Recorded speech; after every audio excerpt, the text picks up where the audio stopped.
మీకోసం మీ వీర Ramesh study corner కు స్వాగతం. టెట్ ప్రిపేర్ అయ్యే అభ్యర్థులకు 4 స్ట్రాటజీస్ తో కూడిన చక్కటి ప్రిపరేషన్ ప్లాన్ ను ఈ వీడియోలో వివరించడం జరుగుతుంది. నేను కూడా ఈ 4 స్ట్రాటజీస్ తో కూడిన ప్రిపరేషన్ ప్లాన్ ను కొనసాగించి టెట్ లో 119 మార్కులు, అలాగే ఎస్జిటి పోస్టును, టీజీటీ, పీజీటీ, అలాగే తెలుగు పండిట్ గ్రేడ్ 2 పోస్టు మొత్తం 4 ఉద్యోగాలు సాధించాను. మీరు కూడా ఈ ప్రిపరేషన్ ప్లాన్ కొనసాగించి టెట్ లో మంచి మార్కులు సాధించి ఉద్యోగాలు సాధించాలని ఈ ప్లాన్ చెప్పడం జరుగుతుంది. మొట్టమొదటి స్ట్రాటజీతో కూడిన ప్రిపరేషన్ ప్లాన్. టెట్ అసలే గాని రాయని వారు, ఫస్ట్ టైం రాసేవారు, అలాగే టెట్ క్వాలిఫై కాని వారు మరియు టెట్ క్వాలిఫై అయిన వారు అందరూ కూడా టెట్ మరియు డిఎస్సి కి కామన్ గా ఉండే సిలబస్ ను ఎంచుకోండి. ఆ సిలబస్ ను పూర్తిగా చదవండి. ఆ సిలబస్ మీద పూర్తి పట్టు సాధించండి. అలా చేస్తే ఖచ్చితంగా టెట్ లో క్వాలిఫై అవుతారు, అలాగే డిఎస్సి లో కూడా ముందంజలో ఉంటారు. నెక్స్ట్ రెండో స్ట్రాటజీ సిలబస్ మీద పూర్తి అవగాహన కలిగి ఉండాలి. సిలబస్ లో ముఖ్యంగా ఇంపార్టెంట్ టాపిక్స్, స్కోరింగ్ టాపిక్స్ మీద పూర్తి పట్టు సాధించాలి. స్కోరింగ్ టాపిక్ లేదా ఇంపార్టెంట్ టాపిక్ అని ఎలా తెలుసుకోవాలంటే గత ప్రీవియస్ క్వశ్చన్ పేపర్స్ చూడాలి. అలా చూసినప్పుడు ఏ టాపిక్ లో నుండి ఎక్కువ బిట్లు వస్తున్నాయో మనకు పూర్తిగా తెలుస్తుంది. ఆ టాపిక్ మీద పూర్తిగా పట్టు సాధించండి. ఫర్ ఎగ్జాంపుల్ సైకాలజీ నుండి 3 టాపిక్స్ ఉండడం జరిగింది. ఒకటి అభ్యసనం నుండి సుమారుగా 15 బిట్లు దాకా వస్తాయి. అలాగే చైల్డ్ డెవలప్మెంట్ లో నుండి సుమారుగా 7 నుండి 8 బిట్లు వస్తాయి. అలాగే పెడగాగి నుండి 7 నుండి 8 బిట్లు వస్తాయి. 3 టాపిక్స్ 30 మార్కులు స్కోర్ సంపాదించవచ్చు. అలాగే తెలుగులో భాషాంశాల మీద పట్టు సాధిస్తే సుమారుగా 10 మార్కులు సాధించవచ్చు.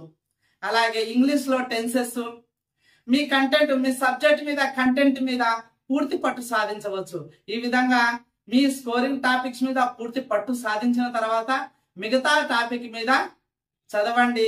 అలా చేస్తే మీరు ఎక్కువ స్కోర్ సంపాదించడానికి ఆస్కారం ఉంటుంది. మూడోది ఎంతసేపు చదవాలి, ఎలా చదవాలి.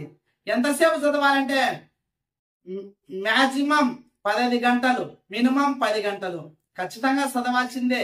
అలా చదివినప్పుడు మాత్రమే డిఎస్సి మరియు టెట్ లో ముందంజలో ఉంటాము, లేకపోతే ఉండలేము. కాబట్టి మిత్రమా, మాక్సిమం 15 గంటలు చదివే విధంగా మీరు ప్లాన్ చేసుకోండి. అలాగే ఎలా చదవాలి, కొందరు ఒక రోజంతా పూర్తిగా తెలుగు కంప్లీట్ అయిన తర్వాత ఇంగ్లీష్ చదవడం, ఇంగ్లీష్ కంప్లీట్ అయిన తర్వాత సైకాలజీ చదవడం, ఈ విధంగా చేస్తూ ఉంటారు. కొందరు ఒకే రోజులోనే తెలుగు, ఇంగ్లీషు, సైకాలజీ, మెథడాలజీ ఈ విధంగా చదువుతూ ఉంటారు.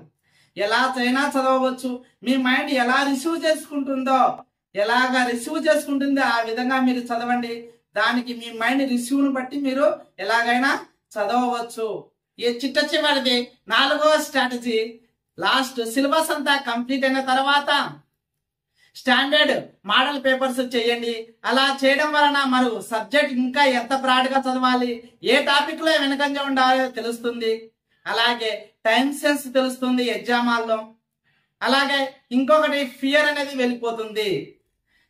ఇలా కంప్లీట్ అంతా అయిపోయిన తర్వాత రివిజన్ చేయండి. ఎట్టి పరిస్థితుల్లో కొత్త ఆథర్ బుక్స్ కోసం 95% అకాడమీ బుక్స్ చదివిన తర్వాత 5% మార్కుల కోసం డిఫరెంట్ ఆథర్స్ బుక్స్, బజార్లో దొరికే ప్రతి ఒక్క ఆథర్ బుక్స్ చదవడం మొదలు పెడతా ఉంటారు. పుస్తకాల పురుగుల్లాగా చదువుతూ ఉంటారు. ఈ 95% సిలబస్ ను రివిజన్ చెయ్యరు. అలా చేయడం వలన మీరు ఖచ్చితంగా విజయం సాధించలేరు. కాబట్టి 95% సిలబస్ కంప్లీట్ అయిన తర్వాత ఆ 95% సిలబస్ నే రివిజన్ చేయండి. ఇది నా విజ్ఞప్తి. 5% సిలబస్ కోసము ఏరే పుస్తకాలు చదవకండి. 95% సిలబస్ ను చదివిన సిలబస్ నే రివిజన్ చేయండి. ఖచ్చితంగా విజయం సాధిస్తారు. డిఎస్సికి సంబంధించిన మరింత సమాచారం కోసం మన ఛానల్ ను సబ్స్క్రైబ్ చేసుకోండి. అలాగే DSC SGT complete preparation plan ను కింది లింక్ లో డిస్క్రిప్షన్ రూపంలో ప్రొవైడ్ చేయడం జరుగుతుంది. ఆ లింక్ ను ఓపెన్ చేసి చూడండి. మీరు ఖచ్చితంగా డిఎస్సి సాధించాలని మనసారా కోరుకుంటూ ఇట్లు మీకోసం మీ వీర రమేష్. ఇంకా మన ఛానల్ని ఎవరైనా సబ్స్క్రైబ్ చేసుకోకుండా ఉంటే చేసుకోవాల్సిందిగా కోరుచున్నాను. Thank you.